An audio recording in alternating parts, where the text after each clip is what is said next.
Welcome to digitalstudents.in. In our last session, we have discussed about the holozoic nutrition and also types of heterotrophic nutrition, autotrophic nutrition we have discussed till now. So in this session, we are going to discuss about the holozoic nutrition in human beings.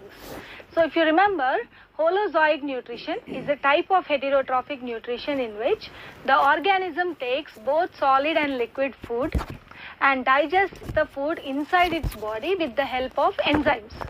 So this type of nutrition is said to be holozoic nutrition. So here, what are the steps in the holozoic nutrition in human beings? The first one is ingestion. As you can see here, the first step is ingestion. What is meant by ingestion? Taking in of food is called as ingestion. Intake of food into the body or just taking the food into the body is called as ingestion, and ingestion is done through, how do we take the food inside our body? Ingestion is done through mouth, right? Next, after ingestion, actually there is another step which is called as mastication or chewing the food. Mastication is chewing the food. We generally chew the food with the help of what? Teeth. We are going to learn about different types of teeth in the buccal cavity even, and after mastication, that is after chewing the food, next from the buccal cavity the food enters into next part, that is stomach. In the stomach, what starts? Digestion starts.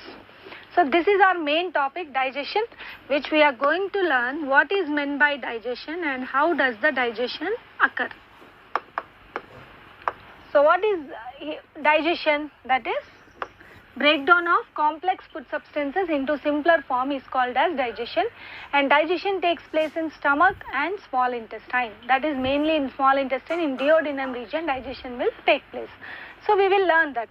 After digestion completes, the next step is absorption. The next step after digestion is absorption. What is meant by absorption? You can see here, absorption is absorbing the nutrients from the digested food into the blood.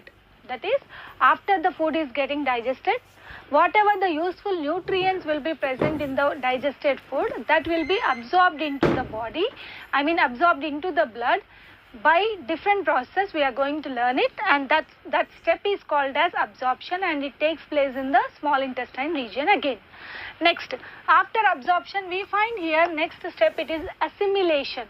What is meant by assimilation? Now, after the useful nutrients from the digested food is absorbed into the blood, the nutrients like carbohydrates, proteins and fats and all those, they reach to the cells. In the cells, what happens? These nutrients or the food material is utilized for liberation of energy by cellular respiration process, which we are going to learn it in the next chapter. So after digestion takes place, the simpler forms of the food like glucose and next amino acids, fatty acids, glycerol, all these are circulated by the blood to all the cells of the body. And these inside the cells, these food materials, that is glucose, for example, if you take, glucose is broken down to liberate the energy by respiration process, that we are going to learn it. Next, after assimilation is what? Egestion. What is meant by egestion? Egestion is, see, after in the small intestine region, all the useful nutrients from the digested food are absorbed into the blood. What will be left over? Waste will be left over. That is, the undigested food will be left over. This undigested waste will be going into, from small intestine it passes into large intestine. In large intestine, like water absorption takes place, so that a solid yellow color fecal matter or stool will be formed, that will be temporarily stored in rectum, and then it is excreted out. Like nutrition, ingestion, mastication, digestion, absorption, assimilation and digestion. So next we are going to discuss about the human digestive system.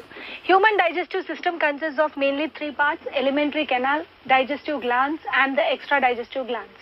Alimentary canal is a long tube which extends from esophagus to the anus. Alimentary canal is a long tube that extends from esophagus to the anus. So as you see here, there is a long tube which is extending in this way. This is esophagus, this is the stomach, and next we have here duodenum, that is small intestine, and then large intestine, and then rectum, and finally into the anus. So here, like, it's a tube-like structure, and the tube consists of a cavity, a hollow cavity in center, which is called as lumen, and in the digestion takes place in the lumen of the alimentary canal. Lumen is this hollow portion. This hollow portion is called as lumen. There digestion takes place. So here, now if we observe, we have even a part of alimentary canal. The digestive system also consists of digestive glands, which secrete digestive juice, and these digestive juices consist of enzymes which help in digestion. What are enzymes? We are going to learn it. So what are the digestive glands present in this digestive system? Let us see. First one, the salivary glands, as you can see here. These are the salivary glands present in the buccal cavity. Further also we are going to learn about it.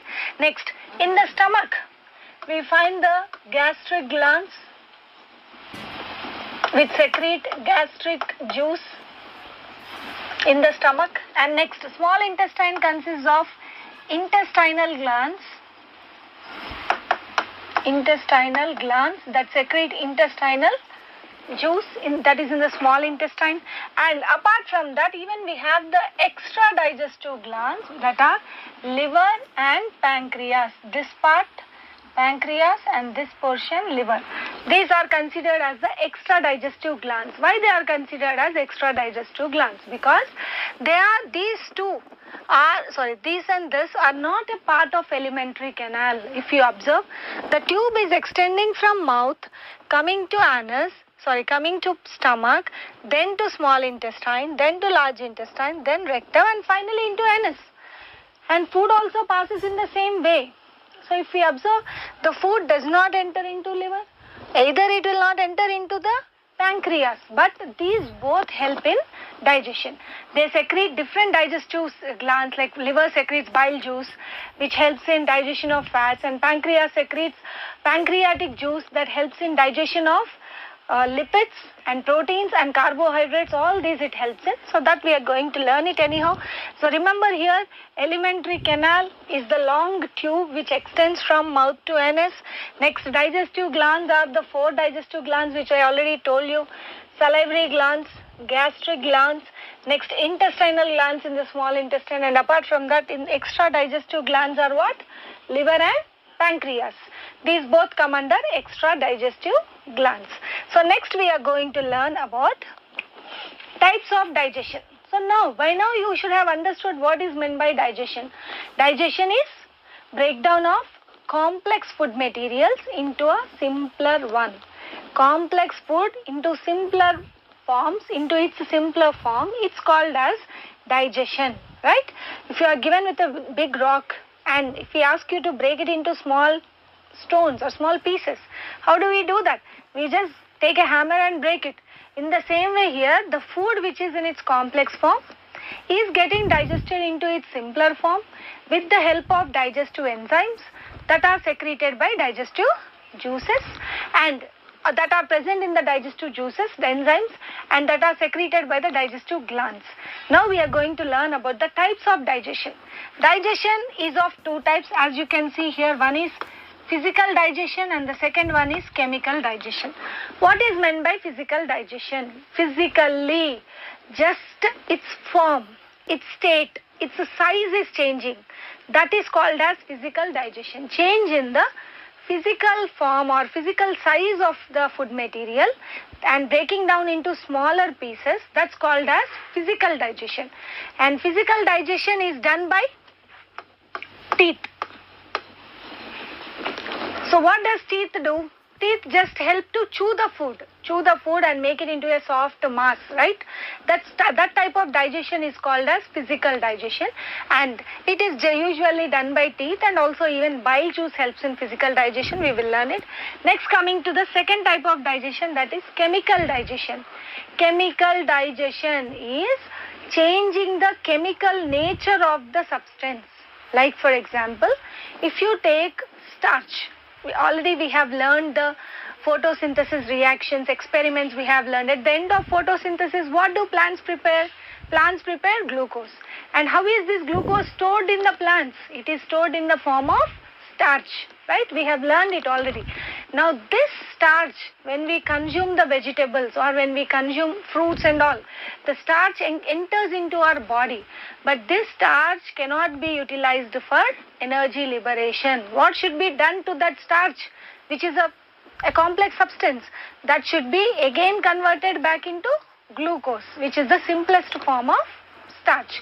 That is only called as chemical digestion. Chemical digestion is changing the chemical form, chemical nature of the food material is called as chemical digestion, and the digestive juices and the enzymes help in chemical digestion, right?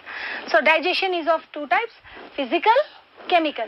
Physical digestion is changing the just structure, size, physical form of the food. It's called as physical digestion. Changing the chemical nature of the substance, it is called as chemical digestion. Next, so as you can see the picture here. As you can see the picture here, there are certain enzymes, as I was already telling you about enzymes and all. The enzymes are chemical substances. They are a type of proteins. Remember, all the enzymes are proteins. Enzymes are proteins. Some of the proteins in our body act like enzymes. They help in digestion and many other metabolic process. If we see the definition of enzyme, enzyme is a biocatalyst. Enzyme is a biocatalyst. What is meant by a biocatalyst? First of all, let us learn what is meant by catalyst. In your chemistry, you should have learned about catalyst. Whenever a chemical reaction is taking place, there are certain substances, certain chemicals which help in increasing the rate of reaction, right? Even though in the absence of the catalyst also reaction will take place, but it will take longer time. So here, what is the function of a catalyst? Catalyst helps in increasing the rate of chemical reaction. That means it makes the chemical reaction faster, quicker. In the same way here, digestion process also is made faster with the help of enzymes which are present in the digestive juices. Different digestive juices contain different enzymes. So by this time you should have understood what is meant by an enzyme. Enzyme is a biological catalyst. In the living organisms, there are certain proteins which are acting like catalysts. Catalyst is which speeds up the reaction. Here the metabolic activity, it speeds up digestion, it speeds up respiration, photosynthesis in plants and so on. So these enzymes actually help in what? Quicker digestion, faster digestion, and they help the digestion to take place in hours. Otherwise, just imagine the life without enzymes. And without enzymes, digestion may take days together or months together. But here it's not happening like that. Within 4.5 to 5 hours, the food is maximum getting digested because of the enzymes present in the different digestive juices. So now enzymes are structurally they are proteins, right? And functionally they are biocatalysts. They help in increasing the rate of metabolic activity. It may be digestion in this case, or it may be photosynthesis in the case of plants. So now as you can see here in this picture, you can see. Yeah. So first, mouth. Mouth consists of saliva, and that saliva consists of an enzyme, salivary amylase. I will explain you again. Stomach consists of hydrochloric acid and pepsin. Duodenum consists of, that is the intestinal juice. It consists of from pancreas it will come, pancreatic amylase, pancreatic lipase and trypsin. And small intestine, lactase, maltase, sucrase and also peptidase. These are different types of enzymes. And always remember, enzyme word mostly ends with this keyword, ASE, A-S-E. Always remember, if there is a word which ends with ASE, in biology especially, it means that it is an enzyme. Like for example, you take amylase, ASE, again an enzyme, keyword, right? Protease, maltase, sucrase, all these A's are enzymes.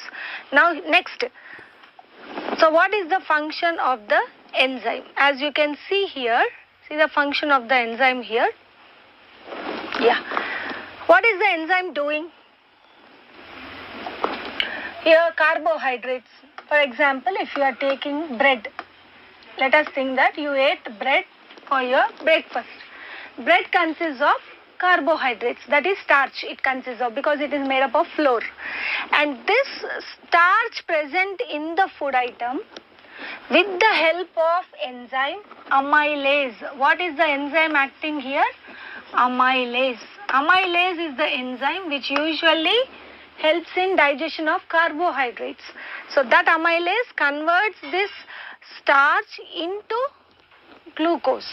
Now if you see here, this starch is getting converted into simpler form, first step, and again getting converted into simplest form, second step. Actually, if I have to tell you a little more clearly, let me tell you a little more clearly. Yes.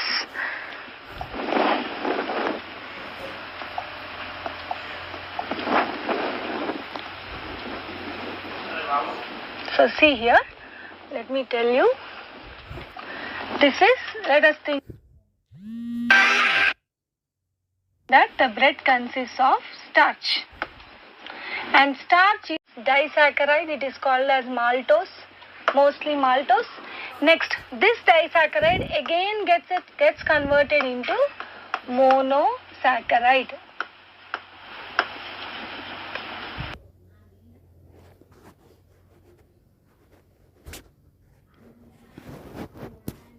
Protein is what? Peptide. Protein is converted into peptide, next simpler form. Finally, these peptides are converted into what? Amino acids. Amino acids. That means different amino acids with the peptide bonds between them, they form into protein. So, what is the end product of protein after digestion? Amino acid. What is the end product of starch or carbohydrates after digestion? It is glucose. Monosaccharide is glucose. Next.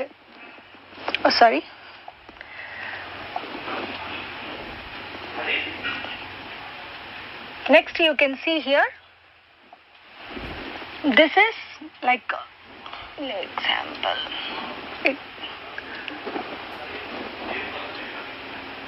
See, fats. Next are fats.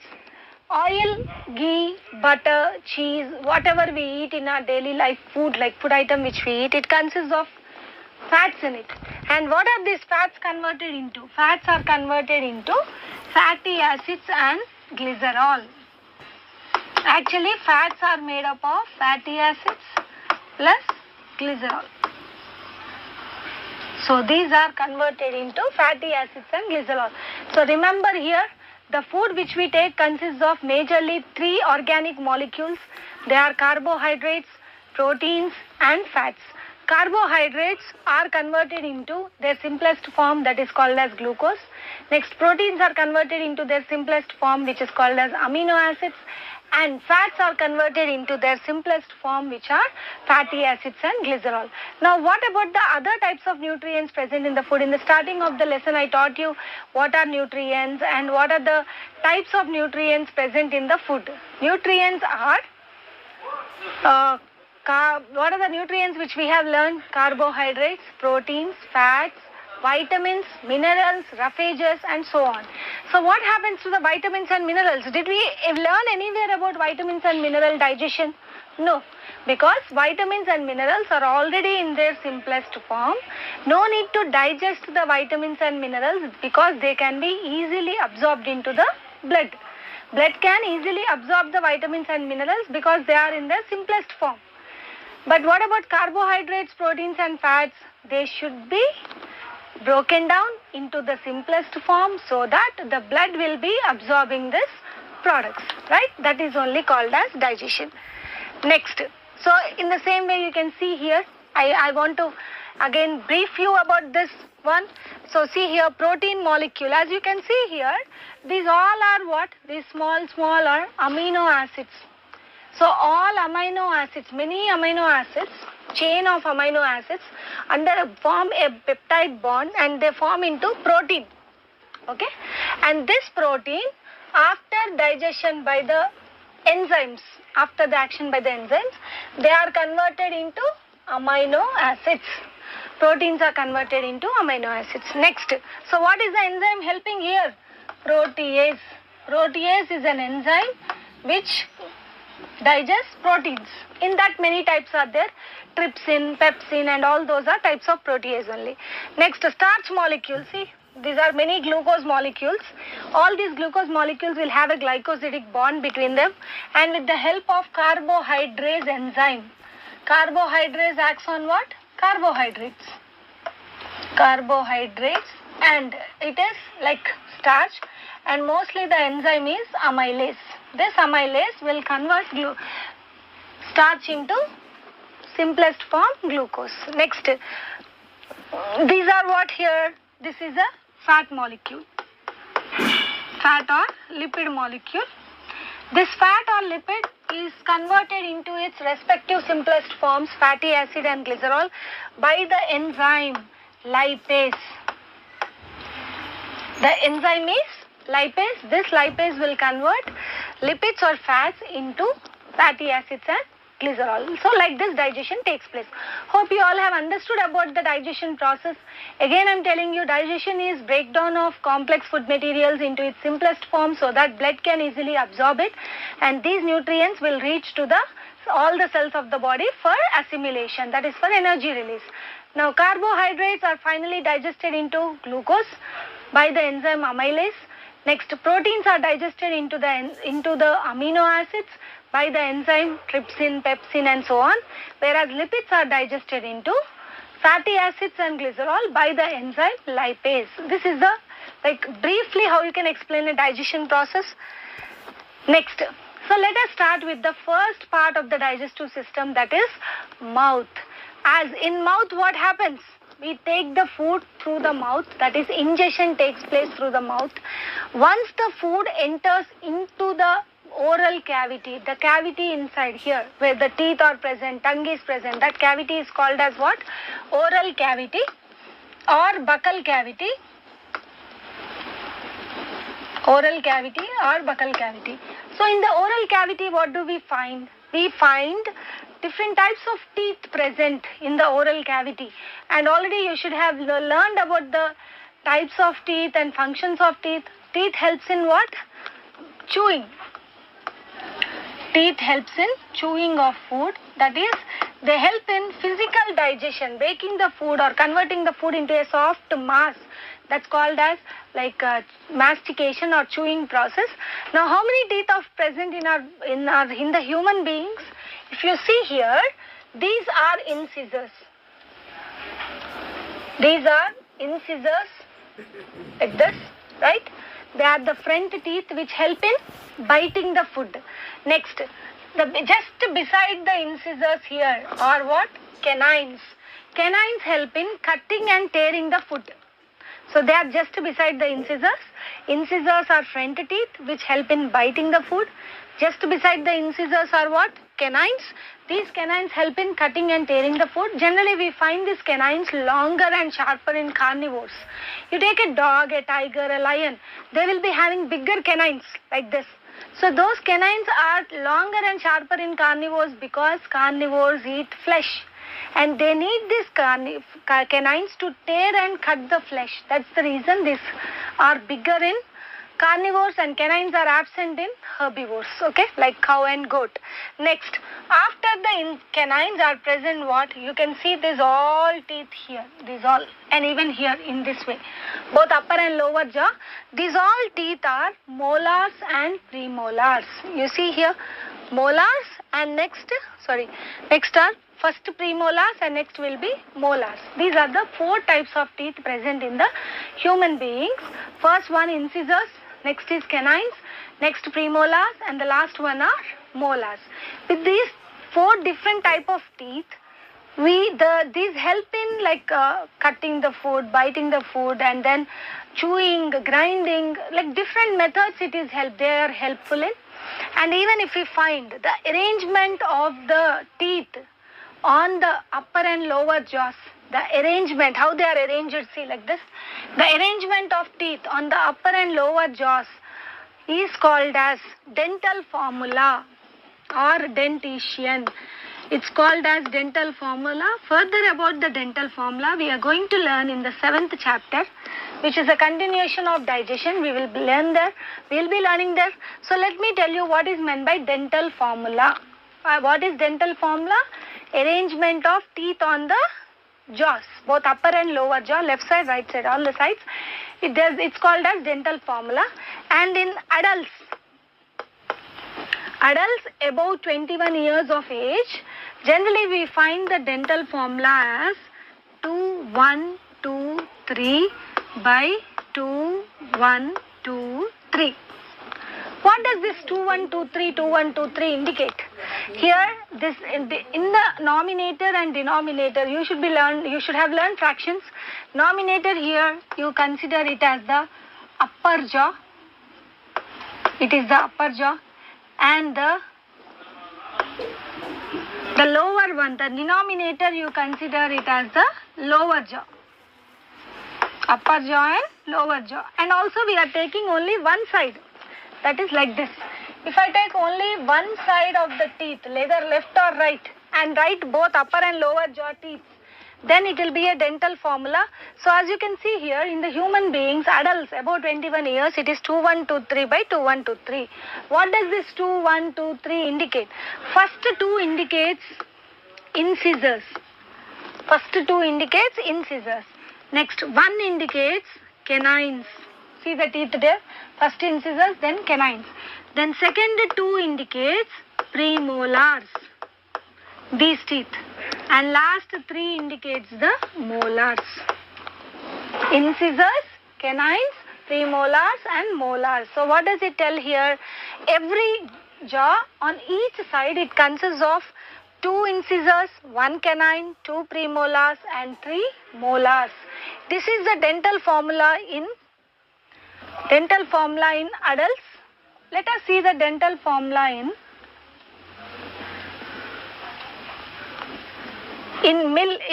children.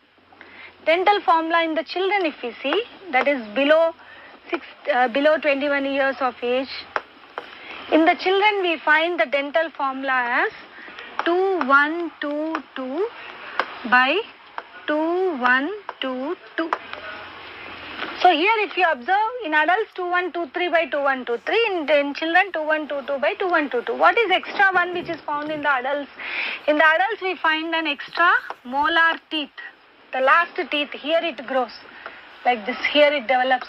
The last molar teeth, and it is the wisdom teeth. Wisdom tooth that develops at the last here. And that wisdom tooth usually grows after 21 years, and at any lifetime, at any span of the life, it can develop. It is a functionless teeth. Wisdom teeth is a functionless teeth. It doesn't have any function particularly in human beings. So this is about the teeth, and you should have understood that teeth help in mastication, that is chewing, grinding and crushing the food, biting it, and also helps in like digestion. Next one. So you can see here the buccal cavity here. This completely is the buccal cavity, and you can see the arrangement of teeth here. These are the teeth arranged here on the lower and upper jaws. Apart from that, what is the most important one present in the buccal cavity? Those are the salivary glands. What are those? Salivary glands. How many pairs of salivary glands are present? 3 pairs of salivary glands are present in the buccal cavity or the oral cavity. Let us see where are they located. So first one you see here, sublingual salivary gland here, which is located just under the tongue. Sublingual, which is located just under the tongue. Next, submandibular. Submandibular is located on the jaws. Mandibles is the jaw, beside the jaws, and on the jaws these salivary glands are present. And next you can see the third pair of salivary gland here, which are just here, close to the ears. They are close to the ears, inside here they are present, and these are what? Parotid. parotid salivary gland. So totally 3 pairs, sublingual 2, submandibular 2, parotid 2. Totally 6, that is 3 pairs of salivary glands are present in the buccal cavity or the oral cavity. What is the function of these salivary glands? Salivary glands secrete saliva.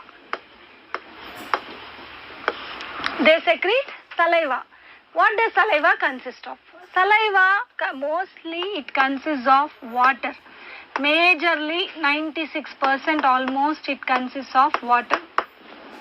Right? Apart from that, it even consists of an enzyme called tyalin. Tyalin, which is also called as salivary amylase. I already told you what is the function of amylase. Amylase is an enzyme which digests carbohydrates, right? So this salivary amylase or tyalin enzyme present in the saliva will act on the starch or the carbohydrates present in the food, and it converts the carbohydrates from that polysaccharide is converted into disaccharide. We will be learning that. So this is here actually, if you observe, saliva is mostly it's composed of water, and also it consists of an enzyme, an important digestive enzyme. Many times this question is asked here about tyalin or salivary amylase. Like, what is the first enzyme to start the digestion? Which enzyme is present in the saliva? Which enzyme starts the digestion process of carbohydrates or starch? So anything the question can be, the answer is tyalin or salivary amylase. This will help in digestion of carbohydrates.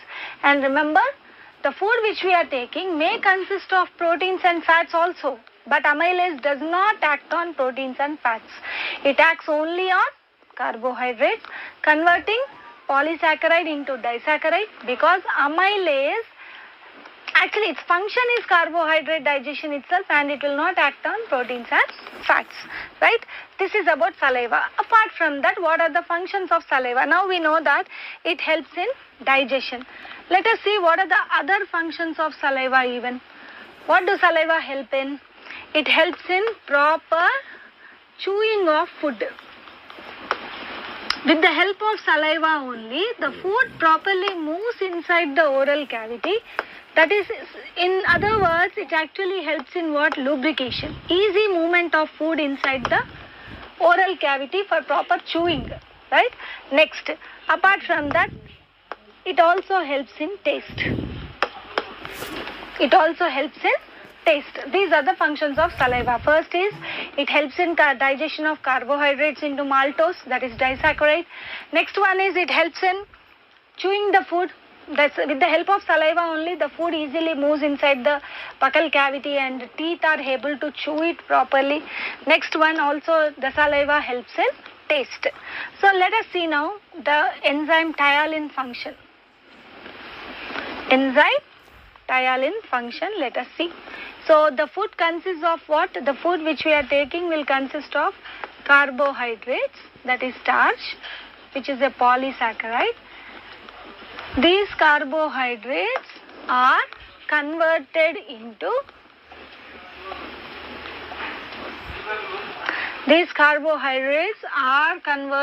what? Converted into maltose, that is a disaccharide, by the enzyme tyalin, or it is also called as salivary amylase. Salivary amylase or tyalin. So this maltose is a disaccharide, a 2 sugar molecule.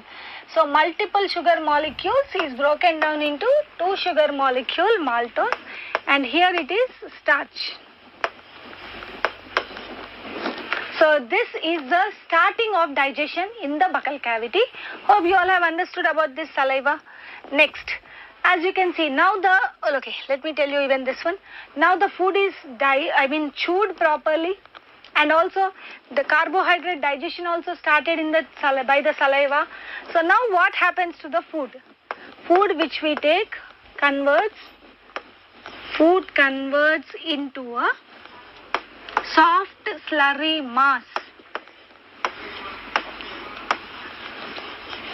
Food converts into a soft slurry mass called, what is that called as? Bolus. It's called as bolus. With the help of saliva and with the help of chewing by the teeth, the food converts into a soft slurry mass which is called as bolus. This can also be defined as the partially digested food in the buccal cavity is called as bolus. The partially digested food in the buccal cavity is called as bolus, right? Now this bolus from the buccal cavity, it passes into the next part of the digestive system. What is that? It is esophagus. The bolus passes into next part, that is esophagus. Esophagus is also called as food pipe. Esophagus is also called as what? Food pipe. And here the food, how does the bolus pass in the food pipe or in the esophagus? How does it pass? Generally, if you take a pipe and just put the water into that, water directly falls down, right? But here in the food pipe, the bolus does not move like that, like it enters and it falls down and enters into the stomach. It does not occur like that. The food passes by some special movements, wave-like movements called as peristaltic movements. The movements by which peristaltic movements by which the bolus passes in the esophagus and enters into the stomach, it's called as peristaltic movements. Let us see here. You can see how is the bolus passing like this. See, and esophagus is actually made up of two types of muscles. In this picture you can see it very clearly. Esophagus is made up of two types of muscles. This one, see, what is this? These are longitudinal muscles here, the longitudinal muscles, and next inside it consists of what? Circular muscles. So two types of muscles form the esophagus. Again I am repeating, esophagus is food pipe, a pipe-like structure, food pipe, and it is made up of how many types of muscles? Two types of muscles. One is longitudinal muscles, next one are circular. Longitudinal muscles are present externally and circular muscles are present internally. Inside the food pipe they are present. So these longitudinal muscles and circular muscles, they undergo repeated contraction and relaxation like this. Contraction and then relax, contract, relax, contract, relax. Like this, the food, by this movement of the esophagus, bolus also moves like a wavy movement. It does not move directly. It undergoes a wave-like movement, and this wave-like movements are called as what? Peristaltic movements. Peristaltic movements are the wave-like movements which the bolus undergoes. And not, remember, these peristaltic movements not only occur in the food pipe, it occurs in the complete alimentary canal till anus, where the excretion or ejection of waste takes place. Up to there, food moves by this peristaltic movements only. See, when the food has to move in the different parts of the digestive system, it requires some pressure, some force. Without force, the food cannot move inside. So what is that which is giving this pressure? What is that which is exerting the pressure on the food to move forward, which is helping to move forward? Those are the longitudinal muscles and the circular muscles of the complete alimentary canal. Alimentary canal, as I told you earlier, it is a long tube which extends from esophagus to anus. The long tube extending from esophagus to anus, and it is overall alimentary canal is made up of externally longitudinal muscles.